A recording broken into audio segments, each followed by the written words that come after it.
Hi, welcome to It's Like This podcast, your common sense mental and spiritual talk show. My name is Dr. Eugene Kim, a dual board certified psychiatrist from Texas. In this podcast, I explain mental and spiritual concepts with fun analogies, real stories, and positive message so you can not just survive, but thrive. My goal for you is to gain understanding, acceptance, and healing so that you can know your worth and live the life that you are meant to live. If you want that as much as I do, hit that subscribe button and let's listen to today's episode.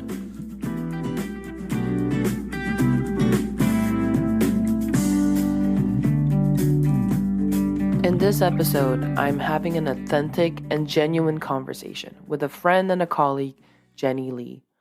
Jenny is a licensed family therapist and an owner of private practice Untangled Counseling in Texas. She specializes in cultural identity and cultural trauma. And she and I will be talking a lot about cultural norms that are harmful and unhealthy and how to rise above it.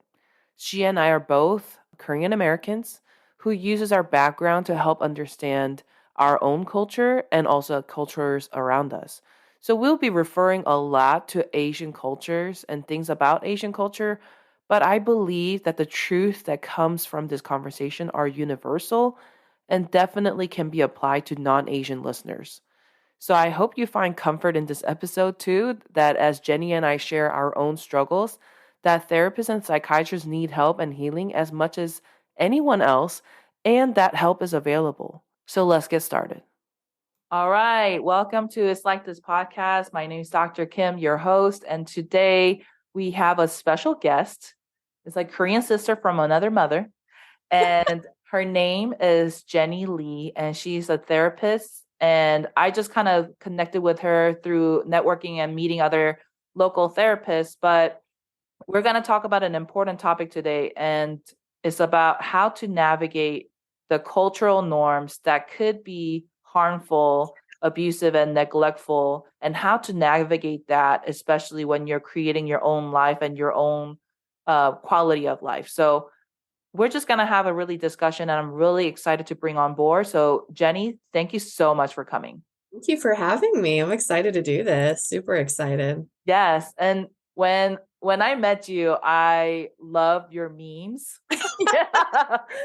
on your social media page. And I was like, this girl knows how to utilize humor to the best ability. So I'm like, I knew that we're going to be friends.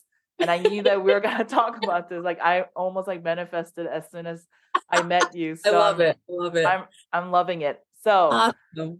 So Jenny, tell me a little bit about you, about what you're doing right now, and how you can kind of bring, your piece into the conversation. Yeah. So I am based out of kind of North Austin, Pflugerville, Texas right now. I'm in private practice, kind of part-time because I'm also, keeping my 10-month-old alive at the moment. It's a hard job.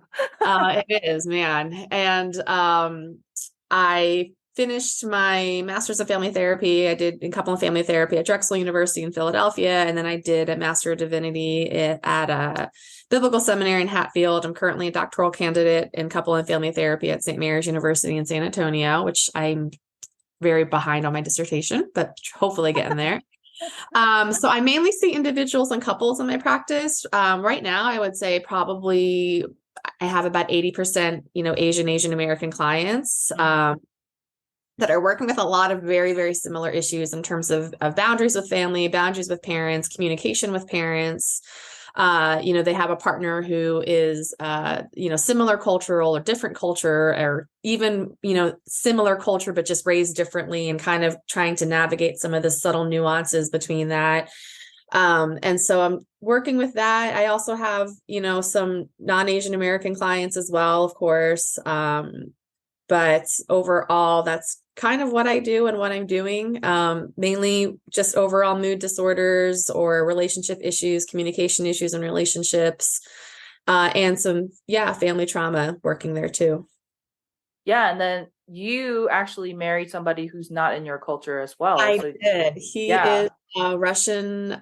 I guess we could say Russian American because he is a U.S. citizen, but he Migrated here from Moscow when he was 8 years old. So he speaks both Russian and English very fluently. Um, and yeah, he has his family kind of dates back to Belarus, and he has a lot of he did a lot of his genealogy historical stuff. So it's really interesting. A lot of his family is involved in vaccination type medicine work in Russia, dating Mm. way back polio, that kind of stuff. Mm-hmm. But yeah, he is non-Korean, loves kimchi, will eat it out of the jar, loves it. Yeah, Yeah. and we joke a lot that our daughter looks a bit Kazakhstanian. She looks like a Korean Russian in a Yeah. way. And so she's got the Russian first name and the Korean middle name. And we kind of speak to her in a mix of all three, which I'm sure is a little confusing for her at times, but she's getting it, I think. So, like I can see you are navigating through kind of clash of cultures like in your personal life and in your professional life, and I think it kind of, and so do I, and we kind of gravitate towards culture and the effects of culture, but also what I think there's a lot of positive things that culture brings, but also negative things that culture has, right? Like, Yeah, and it creates issues, and that's why you and I are mental health providers. So, like, right. how did that cultural like interest like kind of fall in your lap? Um, that's a good question. I would have to say, I mean, for me, this states, I'm dating myself, but even going way back to kind of grad school, I remember applying, to couple and family therapy programs. And when I got in and I called my parents to say, hey, I got into a couple and family therapy program, my dad said, whose English is pretty good, but he said to me, oh, therapy? And I said, yeah. And he goes, oh, like physical therapy? I said, no. When have I ever? No, not at all. And they're very supportive. My parents they're very Korean in some ways, in some ways they're really not. But I remember even in grad school, discussing different parts of culture, and a lot of my white classmates kind of just not getting it, maybe, Mm. and not Hmm. understanding it and thinking, well, that's strange, or that sounds really, ooh, that sounds like enmeshment. That's really unhealthy. And I remember thinking and feeling like that. I don't think so. I don't think it's unhealthy the Hmm. way that I'm describing this. And I definitely think other parts were. There are definitely some boundary things going on, but there are other parts that I said, no, that's really just kind of a cultural meaning and cultural context. And the school I had went to very much drilled in, cultural competency in all different types of areas, sexual orientation, economic status, race, colorism. And so it was a great opportunity to dive in and look at some of that stuff.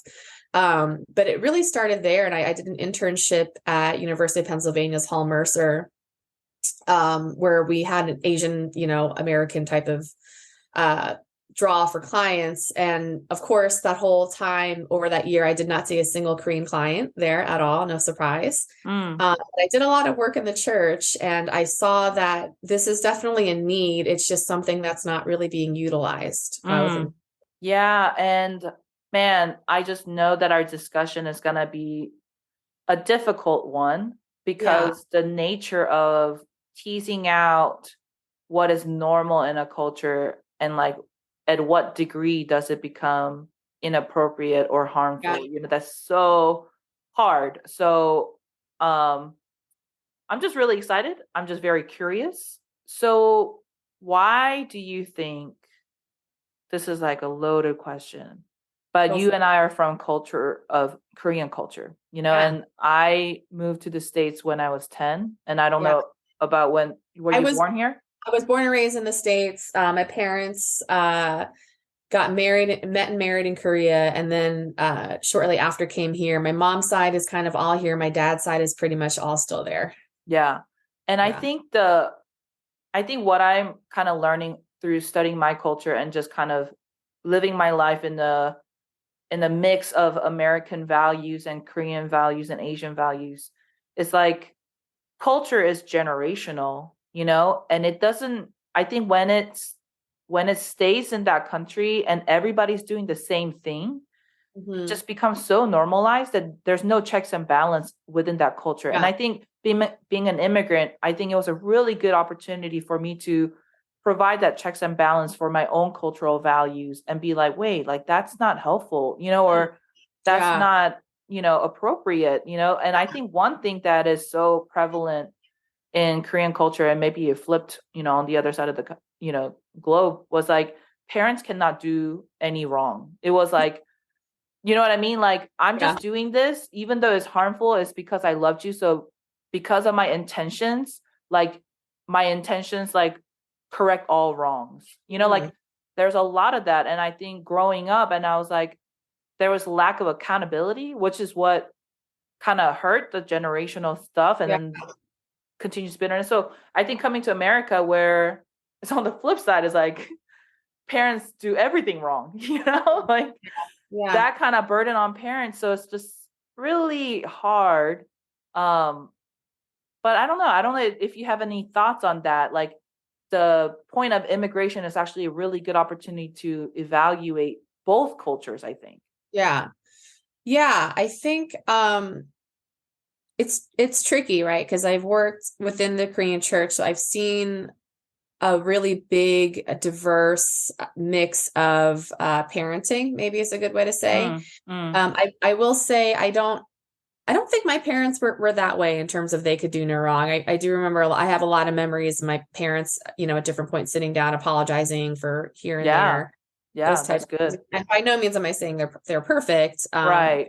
I wouldn't say that's one of my strong memories that they could do no wrong. Mm-hmm. Um, I will say I've worked with a lot of families, a lot of kids. I did a lot of youth group type stuff, who the communication with parents was just so fractured, maybe is a good way to Mm, say, because of also, the cultural thing of you never talk back to your parents. mm, And if you do, it's extremely disrespectful. And it's anyway, so um, that kind of thing, making it really hard for kids, teens to really speak to their parents about an issue that may be very concerning, that may be very serious, that they need mm, help with, and not mm-hmm. being able to go to their parents for that help because not only is there no talking back, but there's just also this level of expectation and also this level of not necessarily performance, but like what's the word? How it's going to look to other people. Mm, mm-hmm. Yeah, but you Mm-hmm. know what I mean? And what would other people think if they knew this about us or if they knew Right. this about our family? Dirty And laundry. yeah, I think a lot of it becomes really difficult, especially when you are being born and or raised in the States and what you see on TV and at school and the books you read and then what you're experiencing at home is really just kind of clashing, Mm. and really having that disconnect within yourself and wanting different communication with your family, but not necessarily being able to have it because of the culture differences. Yeah. And I think you mentioned a good point because what could be shoved under cultural norm is not necessarily the case for everyone in that culture. Like, Yeah. I think like there's a different levels of insight and reflection and security within a parent in that culture. So one Korean kid could have drastically different experience even living in Korea versus another kid in, the next door, and they could Right. all say this is what Koreans do, but it could totally Absolutely. not be that experience. Absolutely. Absolutely. I went to school with I call her Anni's, as older Uh-huh. Older uh, sister. Uh-huh. older sister, and she's very close to her sibling, very close to her parents. And I would say she's kind of more 1.5, Uh-huh. Korean in her first language. She does speak English, obviously, and she graduated and she has her PhD now. And she's a very close relationship with her parents, very, very close. And she definitely communicates with them in a very different way than I would communicate with mine. Um, Mm. and again, and at the same time, there's so many unspoken things between us that we just get about each other, which is really nice and kind of a comfort. But yeah, absolutely. There's so much diversity even within that. I had a family I worked with many, many years ago who the parents were actually from North Korea. And Mm. so, yeah, and that was a very different shift too. Wow. Yeah, very different Wow. shift. And so their view, even on American politics, was so different than, yeah, typical Korean family that only follows Dude. politics Yeah. type thing.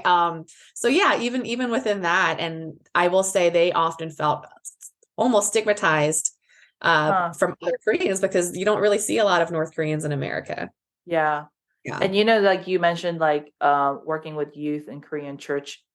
in America, right? Like, Yeah. not only is Korean culture in Korea so different from Korean culture in America as like an Yeah. immigrant status. And I think when I talk to my friend who are Nigerian like immigrants Yeah. or, like European immigrants, like I think the immigrant status also adds a lot of pressure on the Yeah. parents to kind of keep that image up of like, hey, we came here for American dream. We're killing it. We're crushing it. Look at my kids, they're, XYZ. So there's a lot added pressure, I think, on parents to Yeah. even shut their mouth in their own struggles of paving the way in this new country.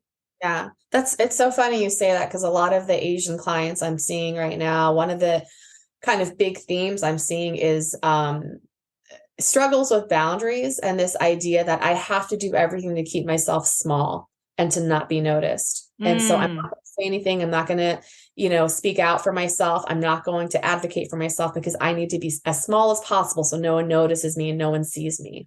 wow. Yeah, that's a really big thing I'm seeing right now. And I really do think a lot of that is cultural, right? It's being told and taught to trust your elders, to trust people in authority, Yeah. being taught to respect them, not to speak back. It's being taught to keep your head down. Don't make a lot of waves. Don't stick out. Don't be a troublemaker. Just kind of if Mm, you excel academically, do really well, but keep your head down and mm, blend in a way, right? And so you see that as an adult who has kind of poor boundaries with others at times, and in relationships often doesn't state their needs and has a yeah. difficult time saying that, or thinks, hey, this person, my partner should just know. They should kind of mind read and just know what it is Yeah. I'm struggling with and what it is I need. Yeah. It's a really interesting dynamic that you see kind of morph and evolve, through the That years. reminds me of the story. I have a friend who was in this like research, like pharmacology, like thing. And this guy, Asian American guy who's 40 years old, applied for the job, was very frank, like, I'm not interested in the job, but I just did it so that it can please my parents. And my friend was like, he's 40, I and get why? that. I so get that. And no, and then I was like, breaks my heart, but then I'm like, I totally get it. Like I totally get it. So And it's get just it. so sad, right? And I think this is where cultural norms get unhealthy. Yeah. Oh, When oh my, like when you're I mean, like I hope that this could be realized before you're 40 and applying for a job that you're not interested in. But yeah. like I think maybe you can speak on this, like this idea of you trust your elders, you just Mhm. don't have a say, you don't talk back. That um is really rooted in the insecurity of a parent. Like, don't Mm, make me feel bad, right? Don't make mm, me feel bad that I'm not doing the best or whatever. yeah. And I Wow. think it creates like a parent-child dynamic where a child is now comforting parents' insecurities by being Mm, smaller, by putting their needs down. yeah. It's You know what I interesting. mean? And Yeah. talk Yeah. to me about that. You're Yeah. nodding your head like you're Yeah, you're no, it jogs several thoughts. It's so one thing I talk a lot about is parentification. It goes back mm-hmm. to this guy Ivan Naj and his theory of contextual theory. Besides the point, and he calls it the thousand faces of parentification because parentification can look so many different ways, and that's right. Mm, One way that it can look right is how am I as a child parenting my adult parent, right? yes. And I also think is interesting is that when you raise a kid to kind of unfortunately blindly trust adults, blindly trust those in authority, don't talk back. Also, what does that turn into? That does turn into the adult at work who never advocates for a raise, who doesn't talk to the Mm, boss, who's getting sexually harassed and won't say anything because you're yes. blindly taught trust your elders, anyone in Mm-hmm. authority. And then it turns into almost having kind of a big fear of authority. Right. And then we start getting Mm, some work anxiety about that too. But that's definitely unfortunately one of those dynamics that does perpetuate an adult that unfortunately does have some of those fears yeah. and can become very anxious and scared at work. And then it also turns into an adult who is a child, right, who is unknowingly parenting their parent in that type of Mm-hmm. way and has adult parentification issues as well of how Mm, else am I unknowingly caretaking in a very subtle unspoken agreement. How am I then parenting my partner? How am I then parenting everyone else? And then how am I going to be also the parent that never grieved that? So now I'm just doing the same thing to my own child. I'm trying to, yes. yeah. Yes. Yeah. I think that's exactly how generational trauma happens, is Yeah. we all have this need to be parentified and Yes. protected and have provision and guided. But when we had to grow up and comfort the older one who was supposed to take care of us, Yes. and then there's like a stupid confusion, right? Because they are older, they are Yeah. telling you what to do. So then there's like a weird way of, oh, telling me what to do and telling me to shut up, telling me to excel and just push through is Right. actually love. And I think that is also like secondary problem of this dynamic, because we misunderstand what love and being cared for is, so Yeah. I think we naturally gravitate towards friends who are like quote unquote more real, and like call your bluff, like even Yeah. sometimes to the point is like rude, but Yeah. we're like, oh, she's saying that because she loves me. Think almost I all of think them my like that. husband told me that I think that's why he married me, because like we both, I just like call him out on things and he's like, oh, she Yeah. loves me. That's funny. That's so funny. That's funny because even with my own clients, I'm always like, I'm gonna be real with you. Let me throw you a truth bomb. Like, Yeah. I'm always doing that. That's Yeah, so me funny. too. That's really, really true. Yeah. Yeah, man, that's funny. Yeah. Yeah, it is. It's interesting too with the dynamic. I mean, oh, it's just so funny too, because I think, man, it's very different from a lot of other cultures, right? It's just so specific, a lot of these things to Asian culture. Um, and yeah, this idea of kind of keep your head down and do these things. And here's the interesting thing too. I always think a lot of Asian cultures are very geared towards like acts of service, right? Because Mm. growing up, your dad may not have said I love you, but he always asked you if you ate dinner. Mm. You know what I mean? That kind of thing. Mm. And Or like not even do that, but like he goes to work every day. So he's working yeah. hard for you behind the scenes. Right. It's funny. I remember I told my husband this early on. I used to think my dad was a workaholic until I had my own kid and I realized like, oh my God, he was never a workaholic. He was just trying to provide and help us thrive and do well. And this whole Uh-huh. time I thought he was a workaholic. Um, Yeah. Well, that that, could be something that we can explore too, because like I think you could work. I'm not like trashing your dad at all, but like I hear a lot of stories. yeah. But I hear a lot of stories of almost emotionally absentee Mm. Asian parents, right? Working parents, right? Like hirogi, Yes. dad, right? Like who's Yes. sometimes in a different country.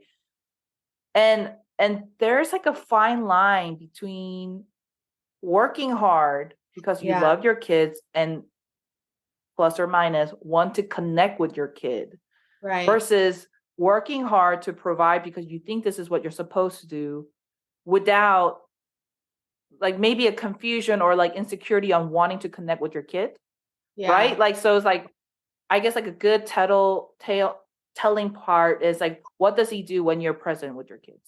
Yeah. Yeah. Like you're working, yeah, great. But when you're not working and your kids are around you, like how do you connect with them? A great You know what I point. mean? Yeah. And I also think it just blows my mind sometimes thinking of these Asian immigrant families that go to a country, don't know the language, don't know anyone. And it's like, you're just plopped, don't know anything. And Mm-hmm. they all survive, they make Mm-hmm. it. Mm-hmm. And I think of my dad I mean, he was well educated, did well for himself, Korea, came here, completely started over, learned the language, just started from scratch and, Wow. that off, which is great. And I see that in a lot of Asian families where it's like these parents will do anything to scrape, $2 together, to make it. I remember I had a Uber driver once a couple months ago she was, I can't remember where she came from Africa. I know this sounds ignorant for me because I can't remember the. It's okay. Yeah. There's a lot of countries in Africa. She said the same thing. She was working, her and her husband are both working 3 jobs Mm. in Boston because their rent was astronomical. I mean, Yeah. astronomical. Yeah. And, she made a comment. She said, this is, I'm doing all of this in the hopes that my kids can have a different life. And even though I'm never home because I'm working all the time, I hope, they can understand that I'm doing this so that they can thrive and they can do well. Mm. Which is so sad if you think about it, Yeah. and the kids, one day you learn, but not till, man, you're much, much, much older, that you kind of put 2 and 2 together and get it, as that this person came to this country, didn't know anything, didn't know the language, didn't know the system, Mm. started all over, just so that I could live a little bit easier than them. Yeah. Yeah. And so, yeah, it's crazy to think that. And at the same time, when you say parents that aren't not as emotionally connected to their children in terms of Asian culture, I see that a lot in practice too. And I also think a lot of that is these are parents that they themselves were never taught how to emotionally connect. They never emotionally connected to their own parents. And so it does become that cycle, and it becomes very cultural in the sense of it's not something you openly talk about, your feelings, emotions, how you're really doing, is just something that in Korean families, Asian families, you don't really discuss. It's too late, or sometimes it's just not really discussed at all. Yeah. But part of it, and when I see my clients that are this way, and why can't my parents talk to me this? Why can't it be this way? Part of it is because they don't know how to either. You're talking about a 60, 70-year-old adult who never had to do that. Never, culturally, it's just not normal. Right.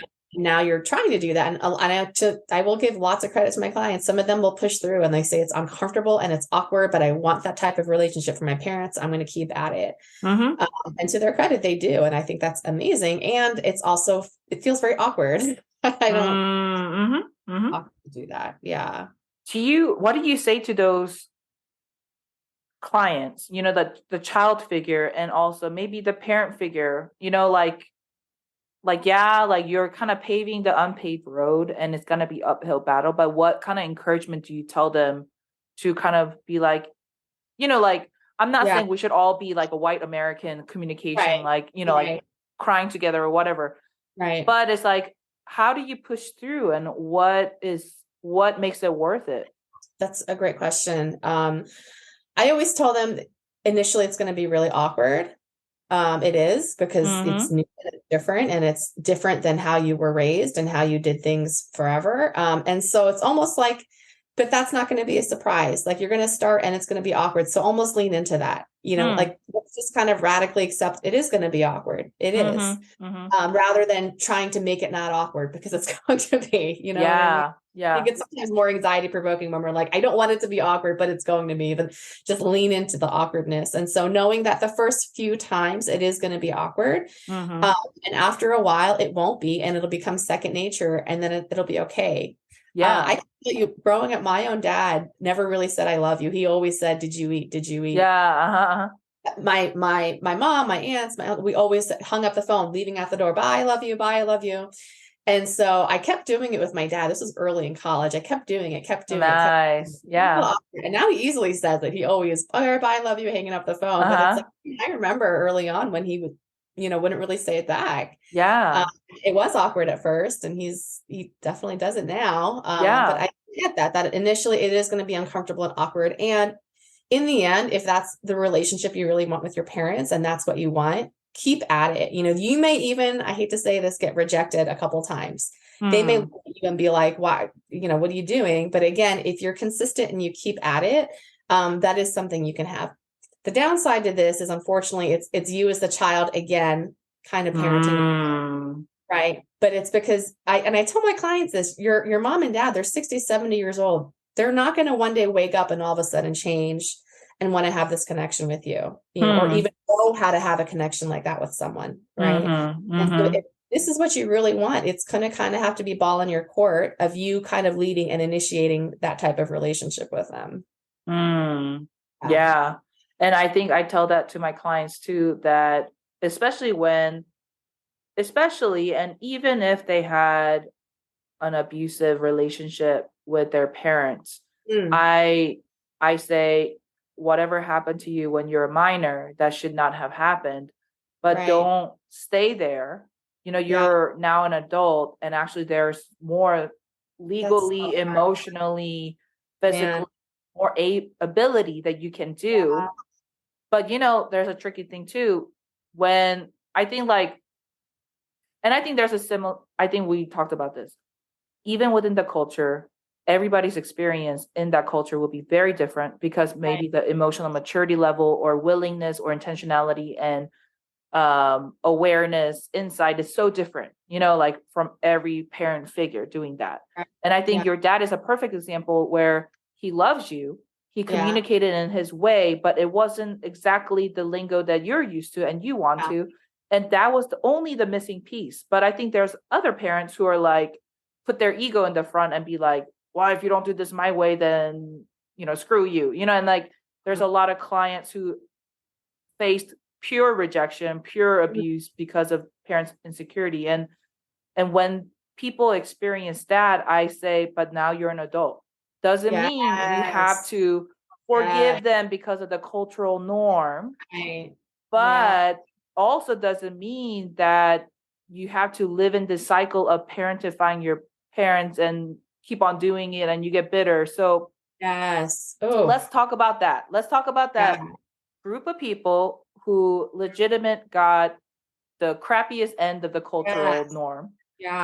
Tried their best to communicate or forgive or understand, but it crosses the line of, this was not just one missing piece. There's like huge chunks of missing pieces. So like, how do you encourage them to be like, this is time to leave and cleave? You know what I mean? It's a great question. And I think what makes it so hard is, whenever we add in like that layer of abuse, even if you're 40 years old, it's so easy to instantly become the 8-year-old parent, right? And that's part of, I think, why it becomes so scary to talk to them, because it's like, but they did, and how can you forget? And it's so in your bones that's how you respond. You respond out of that 8-year-old fear, right? That you carried with you forever. And so it doesn't feel like, well, you're 40 years old, just speak to them like an adult. Like, no, it's not possible. Which makes it so hard. So I do have some clients in which things at home or with their family or with whoever in their family is to that level where it would not be a right or good decision to engage in that type of relationship with their parent or aunt, uncle, grandparent, whoever, because of of abuse, because of whatever else. And I think what's really hard, it's kind of a process. I think one of the first things to do is really grieve the relationship that you probably won't get with your parent. Grieving the relationship that you wanted, the parent that you wanted, the grandparent you wanted, the childhood you didn't get that you wanted. Really important to acknowledge that, self-validate that, to grieve that, I think is important to recognize that it's very real, very real. And then if at this point it's not going to happen with them, and rather than trying to connect, I need to establish boundaries.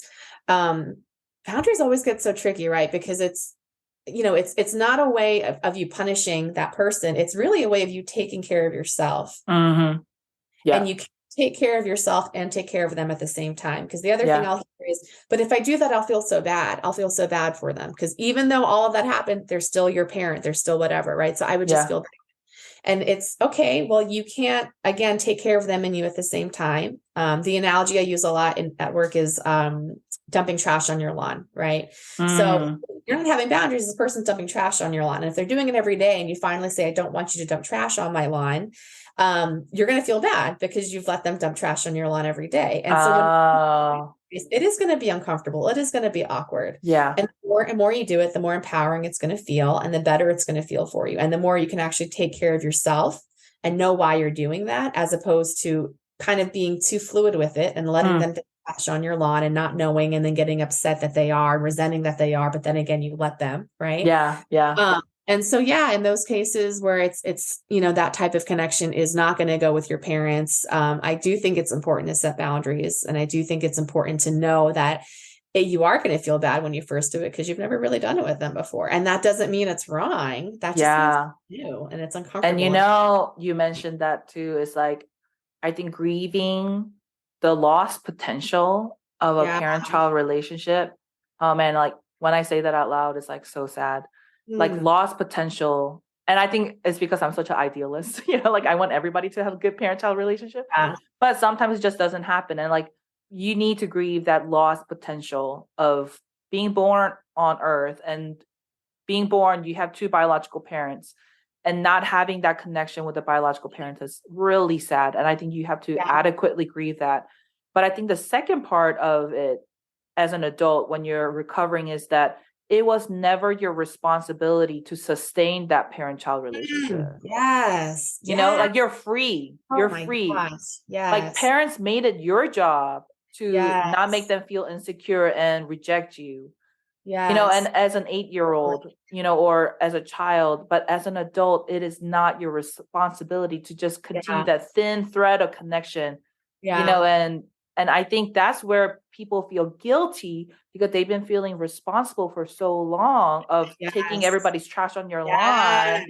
Yes. right? And then it's like, Yes. oh, but I was responsible to just have a landfill as my lawn. It's like, no, actually, that's not your responsibility. Yes. It should have been never your responsibility. Yes. Yes. Yeah. It's funny. I work with a lot of my clients on this right now, and getting to a point where we're able to say, yeah, that's not my responsibility. That wasn't my responsibility. That should never have been my responsibility, Mm-hmm. And then and I think this is the part where it's, difficult too, is that for those that still want to maintain that connection with their parents, still want to have that and yet don't want this responsibility anymore. Mm. They're kind of That's almost hard. not That's allowing hard. that. Yeah, not allowing that, and still insisting, no, this is the type of relationship we're going to have. And that, again, individual learning and knowing, like, that's not, no. And again, that's where I think a lot of the boundaries come in. But that's where it gets so tricky, because I think I have some clients where it's not as extreme, it's more mild. And, for them, a lot of it means kind of, okay, how am I going to learn to navigate this relationship in a way where I am protecting myself and I can still preserve the relationship? Mm. And that it gets very tricky. It gets very It tricky. does. I think, again, for someone that's working with them to not be cued into some of the subtle nuances within Asian culture, it can just look like completely pathological, Mm. rather than, actually this is kind of within a cultural context, and it may Mm-hmm. be not ideal or perfect, and this is kind of how we're going to work within that. Mm-hmm. Yeah. And I think you mentioned a good point where the struggle to set the boundaries and reaching that, okay, this is where my fence is, right? Like Yeah. this is where my fence is. That's going to look different for every family in Yeah. every culture. Right. And because it takes two to tango, it takes two Yeah. party. And sometimes, you know, I would recommend no contact in white American culture, because Right. it's so toxic and like nobody's agreeing with it, where the fence should go. Versus Right. Asian culture, it could be like you set the fence and some Asian parents would be like, okay, I get it. Yeah. Like, Yeah. so Very it's true. not to say that culture in itself is, but there's definitely a different flavor, different language, different kind of like, what is a next door neighbor doing? Like, Yeah. what are they doing? I think that's what culture, you know, I guess that's how culture plays in these kind of relationship Yeah. dynamics. Yeah. Yeah. Very true. And I will say a lot of my clients, have come to me, they're like, oh, you're Asian, you're an Asian therapist. Let me start seeing you, which I'm like, cool, let's do it. A lot of them tell me that their previous therapist was white, um, Uh-huh. and that they felt kind of judged by that therapist. Mm. That's the family dynamic. So I'm a trained couple and family therapist. So I always start every session with every first session with every client, doing a Right. gene, so getting all their family history information, relationship history, blah, blah, blah, all of that. And really kind of getting a feel of what are we looking at here. And they've told me, well, I started working on this with this other therapist, but I felt like they were judging me, or they didn't understand, or they didn't really get it. Which is a shame, because I know obviously as therapists, that's not what we want to do. We don't want to judge our Yeah. and I think sometimes we're not as culturally competent or culturally informed. It's easy to do that in really Mm. subtle ways, by the questions we ask, the facial features, facial expressions we make. Mm-hmm. But, giving suggestions like, well, oh, do you think that's enmesh, or that sounds kind of enmesh? Like, yeah, that Mm-hmm. sounds like a judgment. Like, Mm-hmm. Mm-hmm. you're judging that relationship or family. And of course, then that client's not going to be as comfortable, speaking up about this or trying to Yeah. explain, when this therapist obviously doesn't fully get some of the nuances within it. Yeah. Yeah. And so, yeah, I do have a lot of clients that come in for that. And yeah, and some of the cultural pieces I ask about that I don't know about, and for the most part, I'm like, yeah, I kind of get it. Like, that's not weird. That's just within the culture, and it's kind of, Right. Yeah. yeah, Yeah. I think like a good example might be like, in Asian culture, like after you give birth, I think like mother-in-law is supposed to, or mothers are supposed to take care of the postpartum, oh yeah, mom, like oh do yeah, everything. And like, I think another culture would be like, whoa, that's a lot of, you know, like intimacy with, like your relatives, but that's kind of norm, and it could go bad, but it could go really good, Yeah, that's so funny because that's exactly what we did. When I had the baby, my mom came and stayed for 3-4 weeks, and it was amazing. Amazing. She cooked, she cleaned it was so nice. And I actually told some of my American friends that they were like, "Oh my gosh, you're so lucky. I wish my mom would do that." I'm like, it's so cultural, Korean Or culture. I heard like, "Oh, how did you do that?" Because I didn't even let my mom be in the delivery room because she's so stressful. So that's true. That's another whole flip side that we can't understand. Yeah. Yeah. It's so one of the things I will say with my clients that is very cultural norm that I think a lot of probably non-Asians don't get is, so for Asian people, there's really no period of young adulthood, right? Like you're a kid and then you get married and now you're an adult. Uh-huh. But if you don't actually get married, you're still a kid in your parents' eyes. Yeah. Like there's how in American culture, white American culture, there's that young adult period, right? You leave your parents' house, you graduate college, you get a job, explore majors. Yeah.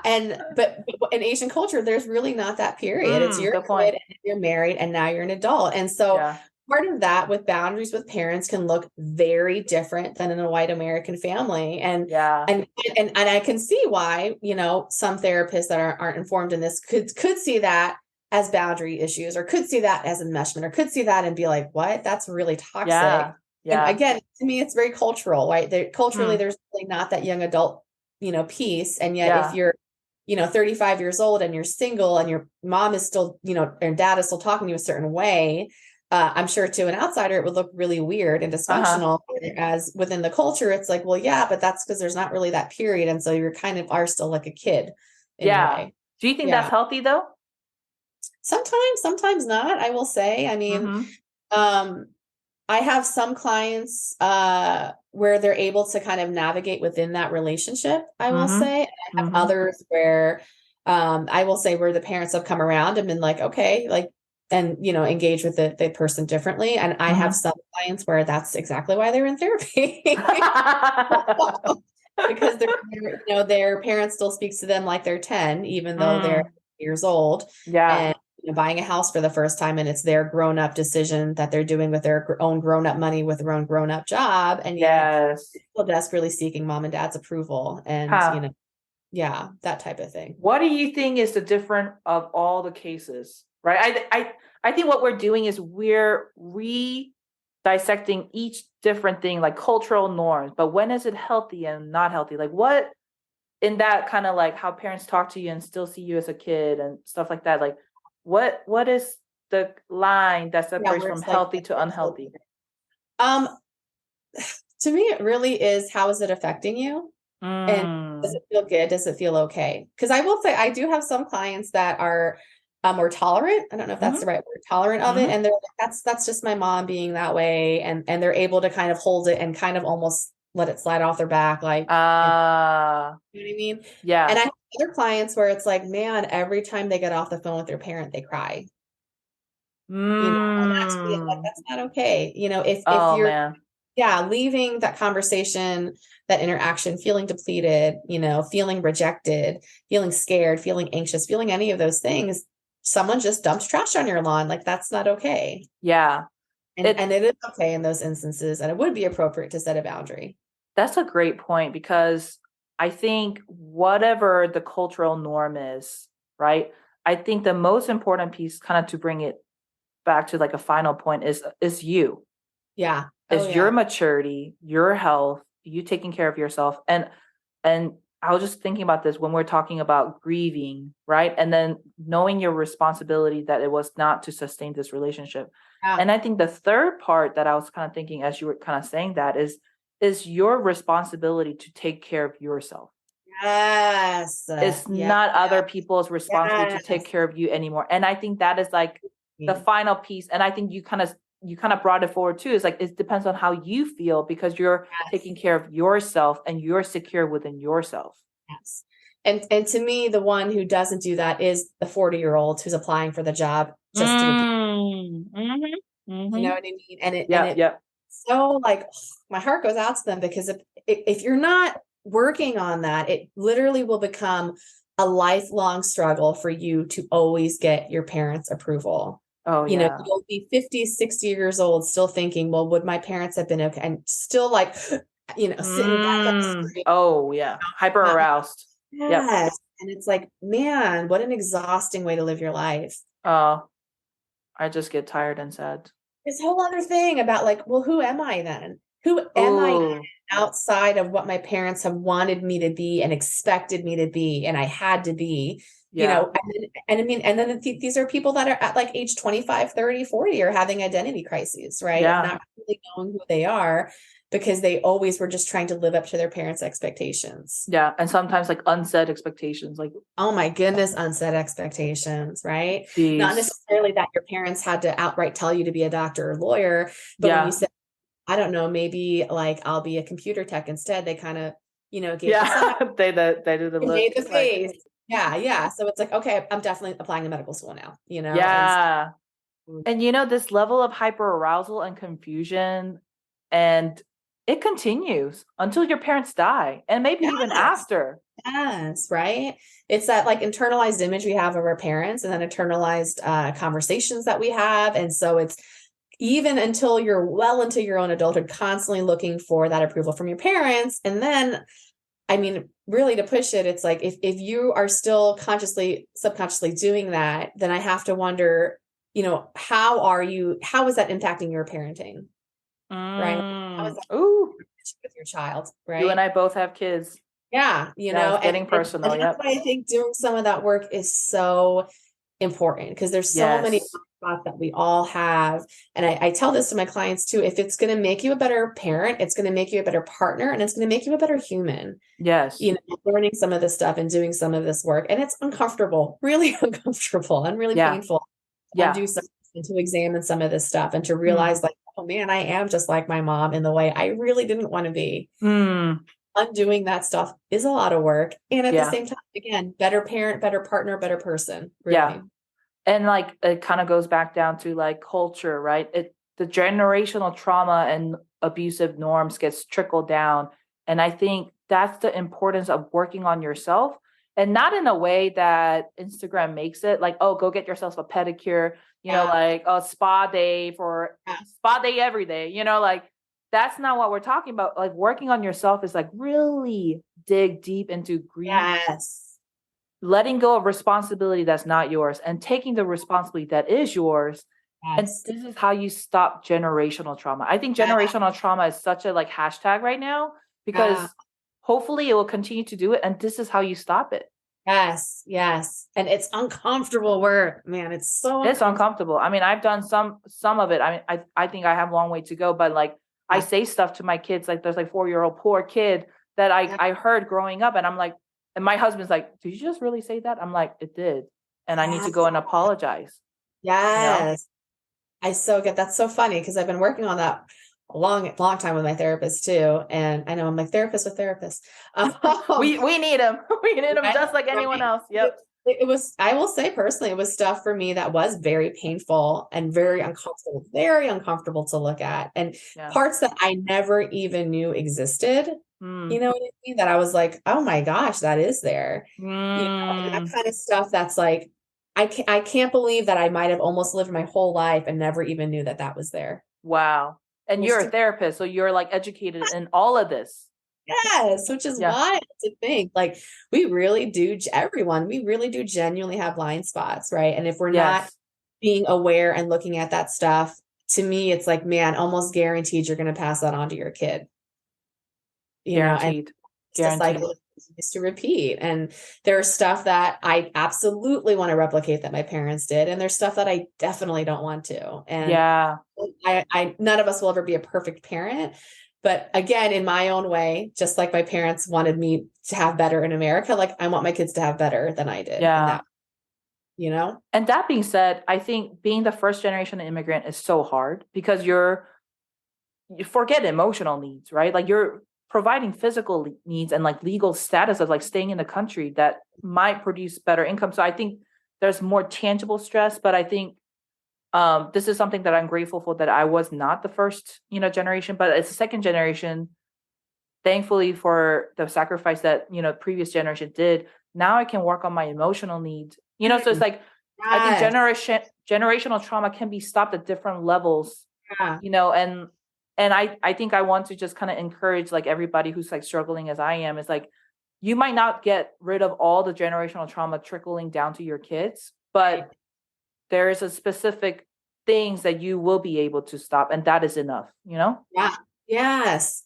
Yeah, I so agree with that. And it's interesting you say that, because it is like, we think of hierarchy of needs and we think of our parents being here, and they didn't have the luxury of thinking like, oh, like what emotional baggage am I throwing onto my kids? Because they were just trying to survive, and Yeah. they're trying to learn a new language. They're trying to learn a new system, trying to navigate an entirely different country where almost no one looks like them. Because to me, I think a big key piece that's so important is when we get to the place where we recognize, ouch, my parents did parentify me, or ouch, this did happen. How do I then go a step further and learn to forgive them? Oh, I was just gonna get there. Yeah. How do we get to that point where it's like, instead of having and carrying that anger and bitterness and resentment and just like, man, look what they did. How do we then go a step further and say, okay, like I do forgive them? To me, it is understanding. It is taking that context of, again, you're picked out of the country you live in into a new land where everyone looks different, smells different, eats different food. I mean, everything is different, and they're looking at you and judging you, and you're just trying to survive. And so you're doing the best you can, which I do believe our parents did the best they could with what they had, And so, yeah, how do we go a step further and say, okay, like I do forgive my parents as well? Because I think that's part of the key piece, and also stopping, the cycle of that. Yeah. Place where we forgive them too. I think, man, that's like forgiveness. Like that's a whole nother topic. I'll definitely bring you on for that. But I think my short answer of what forgiveness was said to me, what forgiveness was act like nothing happened. Just accept me as who I am and act like nothing happened. And I just have a habit of dumping trash on other people's lawn and just accept it. Yeah. And when I was growing up and I'm working on this, and I think grieving, validating your grief, not knowing responsibility that is not yours and taking responsibility for you and parentifying you now, I think those are good concrete steps. But I think how I now translate forgiveness is, you don't owe me anything and I don't owe you anything. Yeah. Wow. I like that. Yeah. I've always a lot of forgiveness is you can, healing and forgiveness has occurred because you can tell the same story without feeling the same pain. Yeah. That's a symptom of like, oh, you're ready to forgive, or you have forgiven, because like if you and I are in a place, and of course we got like generational trauma dumped on us too, but we can appreciate, but not like gaslight ourselves. Right. And be like, there are some things that, you can be very objective about it. I think that's like a really fertile ground for forgiveness. But I think the statement that I always like say to other people is like, you don't owe me anything and I don't owe you anything. I don't owe you to lend you my lawn to dump your trash. Yeah. And I'm not going to do that to you. Yeah. And I'm not going to say to my grave, I'm like this because my parents parentified me. Yes. Like that's a good statement to like, I'm not going to blame you for anything. Right. I get it, but I'm not going to let you dump trash on my lawn. Yeah. I don't owe you this lawn. There's that quote that's something like, what happened to you wasn't your fault, but what you do with it will be, or something like that. Yeah, I heard that too. Mm-hmm. I can't think of that quote, but that's so true, because it's, living your whole life still holding your parents responsible for something when you're a full grown adult is not healthy and is not going to work. It's not fixing anything or healing you or solving anything. Right. Yeah. And at that point, you're right. It is up to us. It is up to you as an adult, as an individual, to learn how to heal that and to learn how to fix that. Yeah. And I think that's true freedom. Yeah. Yeah. I told my patient the other day that I think he grew up with a lot of abuse. I mean, he's white American, but I mean, some of the stuff that I was just like, oh my goodness, and I told him, the reason why you're struggling is because you're carrying the burden that's not yours. And you must be tired. Wow. And I said, what we're going to do here, we're going to open up your bag. And we're going to say, oh, this is the burden for my parents that I've been carrying my whole life, and then you're going to do that. But I said, but some of the rocks in your bag is going to have your name on it. Yes. And it's going to be your responsibility to carry. Yes. But I bet you, even if you have to carry your own load, it's going to be 100 times lighter than the burden that you are carrying. So you're going to be prancing along the rest of your life because now you're carrying your own burden. Right. And I told him, there's something beautiful about being responsible for things that you're supposed to be responsible for. Yes. I'm preaching. Yeah, you This are. is all from my therapy sessions. I'm true, so sick.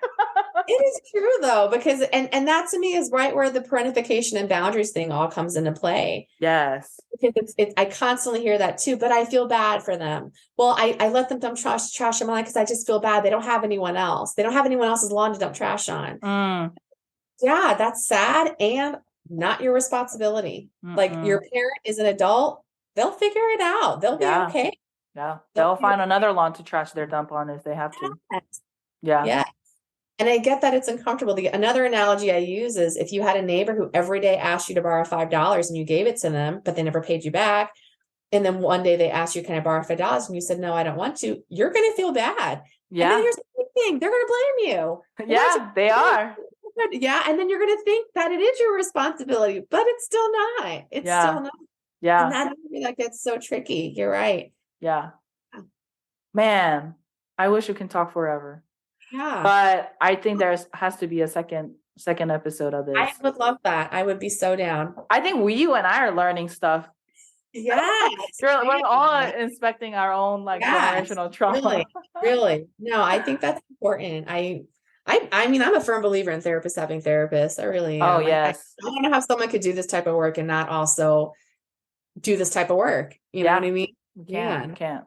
Yeah. So, Jenny, we talked about it, tell me the takeaway point that you want the listeners to do. You're the expert of generational trauma and cultural trauma, right?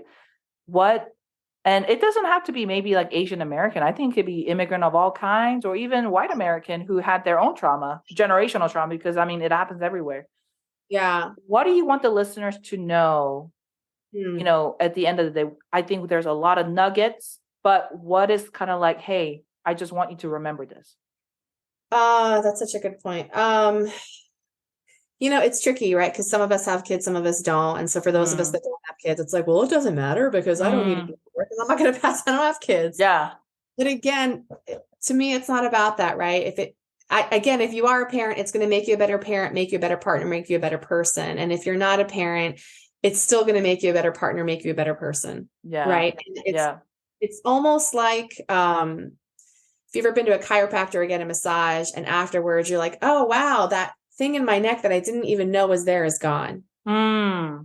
And that's what this reminds me of, doing the work, right? Yeah. You may think it doesn't affect you, but you don't know because you've always carried it. And right.